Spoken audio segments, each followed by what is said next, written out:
Welcome back to moms குடில். இன்றைக்கி நான் உங்களுக்கு செஞ்சு காமிக்க போகிறது டிராகன் சிக்கன். அதுக்கு தேவையான பொருள் இஞ்சி, பூண்டு, மைதா, கார்ன்ஃப்ளவர், வெங்காயம், குடமிளகாய், வரமிளகாய், முட்டை, சிக்கன். இன்றைக்கி நான் 1/2 கிலோ சிக்கன் எடுத்திருக்கேன். போன்லெஸ்ஸாக வாங்கிக்கோங்க. இப்படி நீளமாக கட் பண்ணிக்கோங்க. பிரஸ்ட் பீஸா வாங்கினா இப்படி நீளமாக கட் பண்ணுறதுக்கு ஈஸியாக இருக்கும். குடமிளகாயும் இப்படி நீளமாக கட் பண்ணிக்கோங்க. இப்போது சிக்கனில் தேவையான அளவு உப்பு, இஞ்சி பேஸ்ட் 1/2 டீஸ்பூன், பூண்டு பேஸ்ட் 1/2 டீஸ்பூன், மைதா 3 டேபிள் ஸ்பூன்,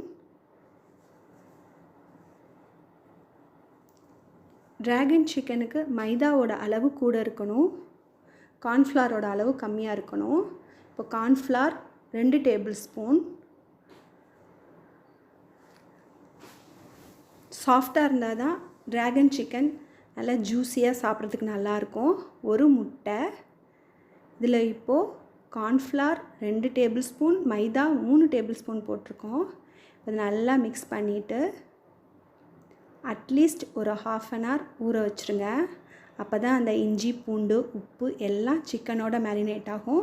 இப்போ இந்த சிக்கனுக்கு தேவையான சாஸ் எப்படி செய்கிறதுன்னு பார்ப்போம். Chilli sauce. அதுக்கு 1 கப் தண்ணியில் 20 வரமிளகாயை போட்டு நல்லா வேக வச்சுக்கோங்க. இப்போது கொதிச்சிக்கிட்டு இருக்கு. இப்போது நம்ம அந்த ஊற வச்ச சிக்கனை எப்படி டீப் ஃப்ரை பண்ணலான்னு பார்க்கலாம். இதை பாருங்கள், ஒன்று ஒன்றா எடுத்து டீப் ஃப்ரை பண்ணுங்கள்.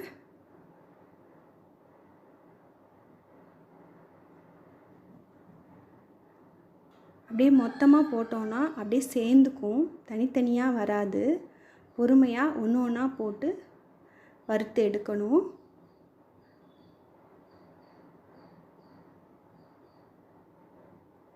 இது சிக்கன் கிறிஸ்பியாக இருக்கக்கூடாது, சாஃப்டாக இருந்தால் தான் நல்லாயிருக்கும்.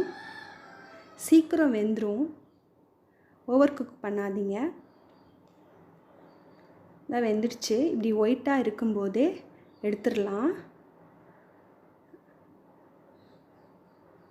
எண்ணெயை நல்லா வடிச்சிட்டு எடுத்துருங்க. இப்போ சிக்கன் எல்லாம் வறுத்து எடுத்தாச்சு. இப்போ இந்த மிளகா வெந்துருச்சு. இதை நல்லா மிக்சியில் போட்டு ஃபைன் பேஸ்ட்டாக அரைச்சி எடுத்துக்கோங்க. இப்போது சாஸ் எப்படி தாளிக்கிறதுன்னு பார்ப்போம். ஒரு பேனில் 2 டேபிள் ஸ்பூன் எண்ணெய் ஊற்றி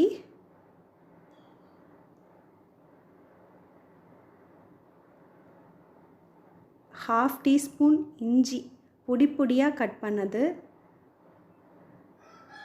1 டீஸ்பூன் பூண்டு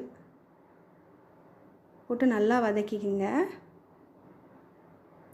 அவிச்சு மிக்சியில் அரைச்ச அந்த மிளகா பேஸ்ட்டை இதோட கலந்துக்கங்க.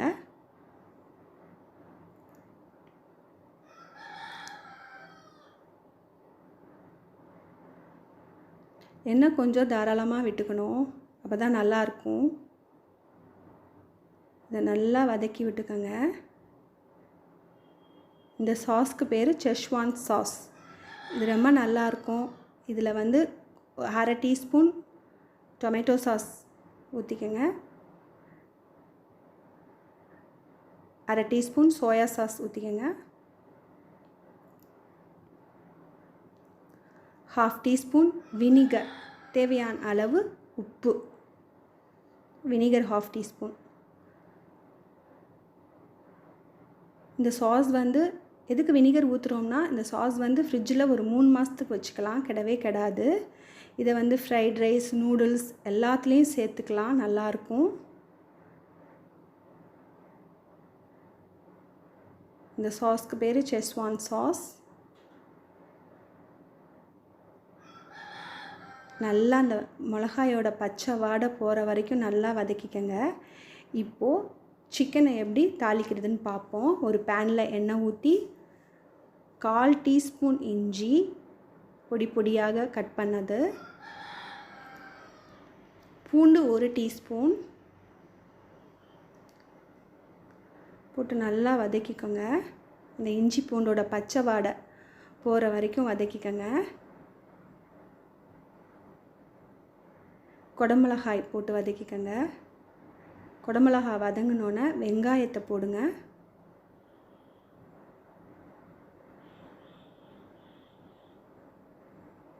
வெங்காயத்தையும் போட்டு நல்லா வதக்கி குடமிளகா வெங்காயம் அதுக்கு தேவையான அளவு உப்பு போட்டுக்கோங்க. ஏன்னா ஏற்கனவே சாஸில் உப்பு சேர்த்துருக்கோம், சிக்கனில் சேர்த்துருக்கோம். நல்லா வதக்கிக்கணும் எண்ணெயிலேயே. ஏன்னா இதில் நம்ம தண்ணி ஊற்ற போகிறதில்ல. அந்த குடமிளகாயும் வெங்காயமும் நம்ம வதக்குறதுல தான் வேகணும். இப்போ ஒரு 5 நிமிஷம் மூடி போட்டு வேக விடுங்க. இப்போது குடமிளகாயும் வெங்காயமும் நல்லா வெந்துடுச்சு.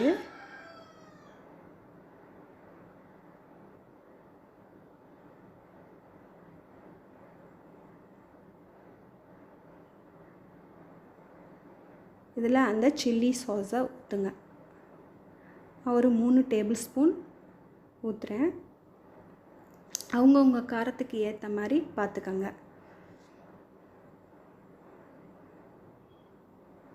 கிட்ஸ் சாப்பிட்றதா இருந்தால் சில்லி சாஸோட அளவை குறைச்சிட்டு சோயா சாஸோட அளவை கூட்டிக்கோங்க. சோயா சாஸ் டொமேட்டோ சாஸோட அளவை நல்லாயிருக்கும். இப்போது soya sauce 1/2 teaspoon, tomato sauce 1/2 teaspoon போட்டு நல்லா வதக்குங்க.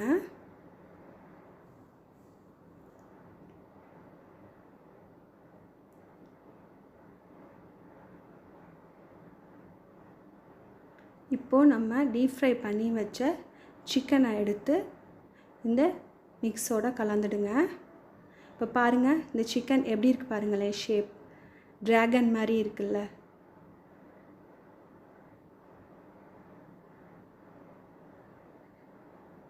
கிட்ஸ் ரொம்ப விரும்பி சாப்பிடுவாங்க.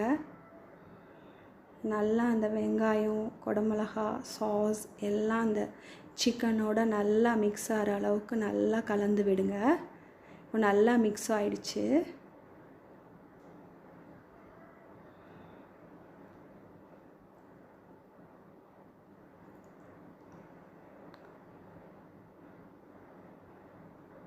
இப்போது 1/2 டீஸ்பூன் கார்ன்ஃப்ளவரில் 1 டேபிள் ஸ்பூன் தண்ணி ஊற்றி நல்லா கலக்கி சிக்கனில் ஊற்றிடுங்க.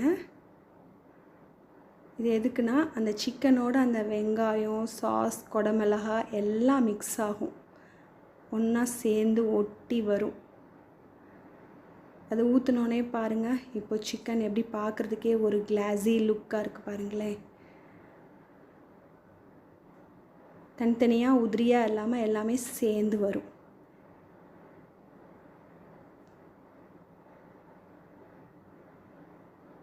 இப்போது ட்ராகன் சிக்கன் ரெடி.